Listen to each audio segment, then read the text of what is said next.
ever feel like Jesus is asleep at the wheel? Do you look outside and see the smoke in the air and hear stories about homes burning down and say, where's God? Or you look on the news at all that's going on in Afghanistan and you're like, how can there be a good God in the midst of so much evil in our world?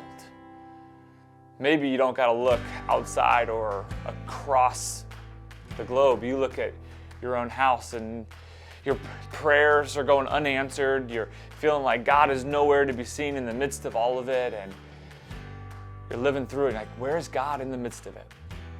You see, friends, if you're there, you're not alone. This Sunday, what we're going to do is have a guest preacher who's asking this question: what do we do when God seems like he's asleep?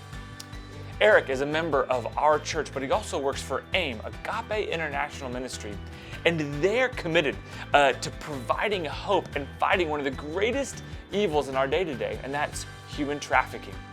See, in our Builders and Buildings campaign, what we did is we partnered with AIM to be able to help bring justice, freedom, light, and love into people whose lives have been destroyed by the evil of human trafficking.